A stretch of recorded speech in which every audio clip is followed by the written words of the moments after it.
Here on 154 Walker Street, southwest in the heart of Castleberry Hill, pedestrians stroll past rows of historic architecture lined with Natchez crepe myrtle trees. In the summer, the air turns heavy with humidity often above 70%, July alone bringing more than a dozen rain-soaked afternoons. The orange brick buildings, weathered but proud, have stood there for over a century, bearing witness to underground tunnels and approximately 4 separate mayoral scandals. Sitting opposite a recording studio and squeezed between 2 brick buildings sits the Otis. Let me show you my building.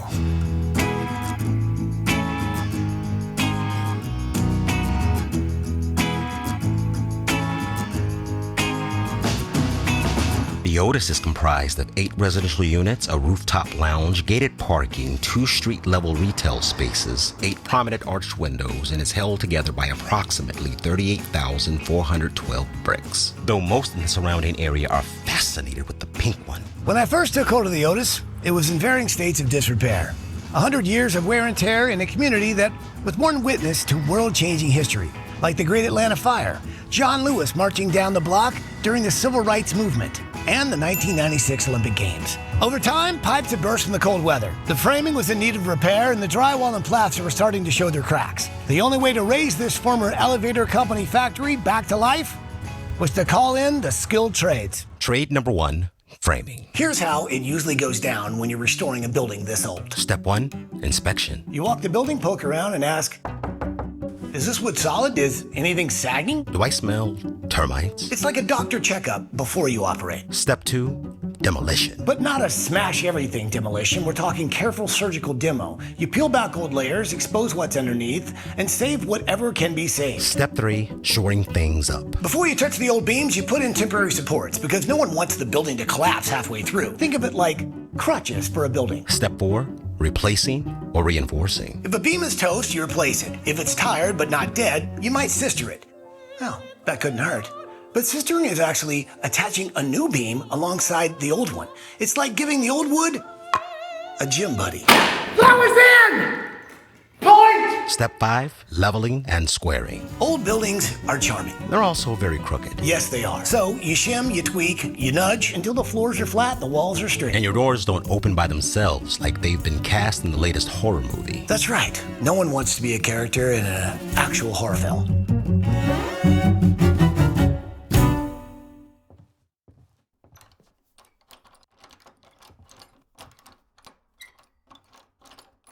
It's a pull, not a push.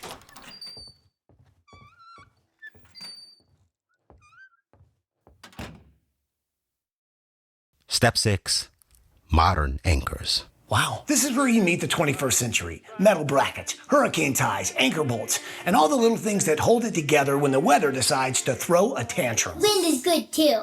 Maybe heat is good. Humid. Ice cube cold is good as well. Maybe some rain. Like drizzle. Thunder!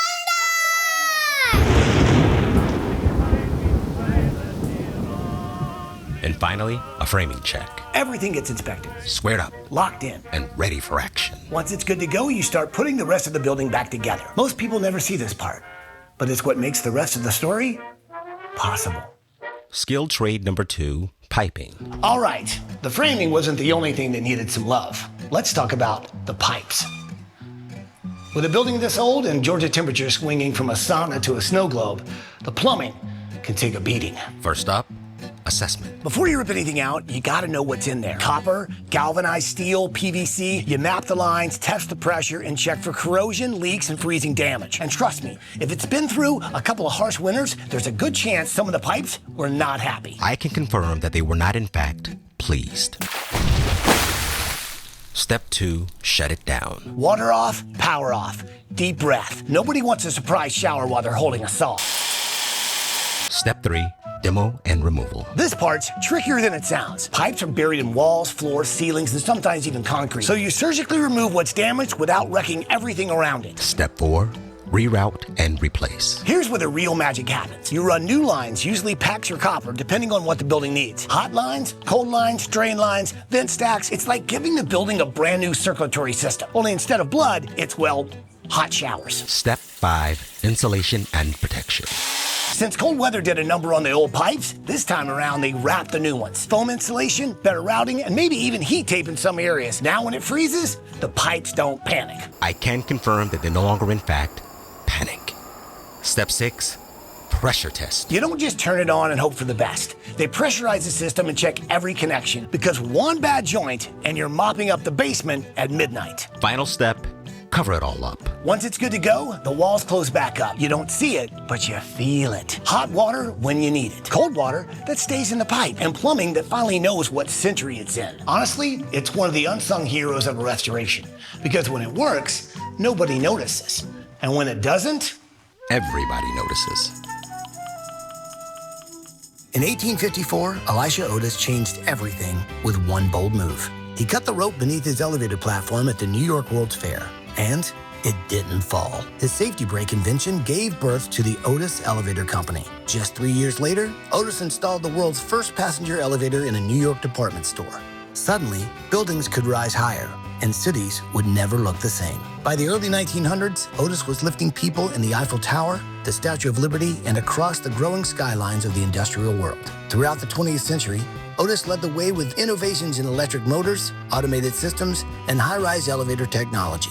Now, they operate in over 200 countries, moving nearly 2.5 billion people every day. 154 Walker Street once lifted the world, but today, it's rooted in a community on the rise. All right, we've talked about the bones of the building, the framing. We've talked about the arteries, the pipes. Now, let's talk about the skin.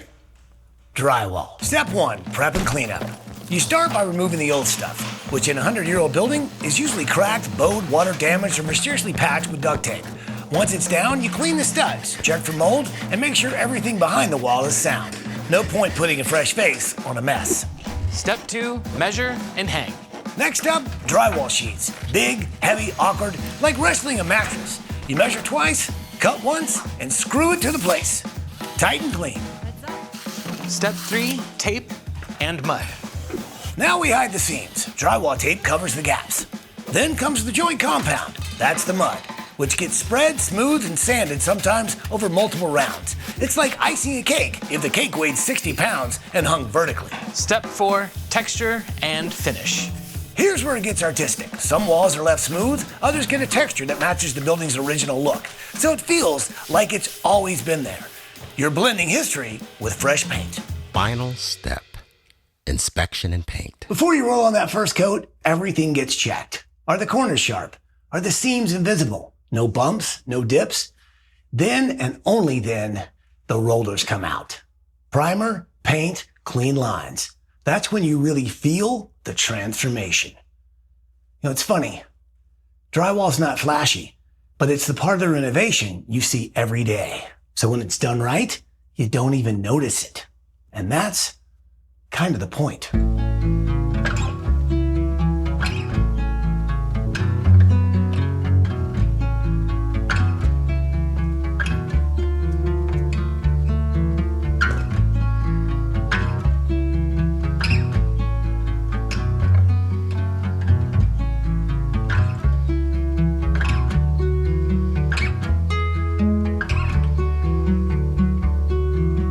Buildings like the Otis don't just stand, they stay.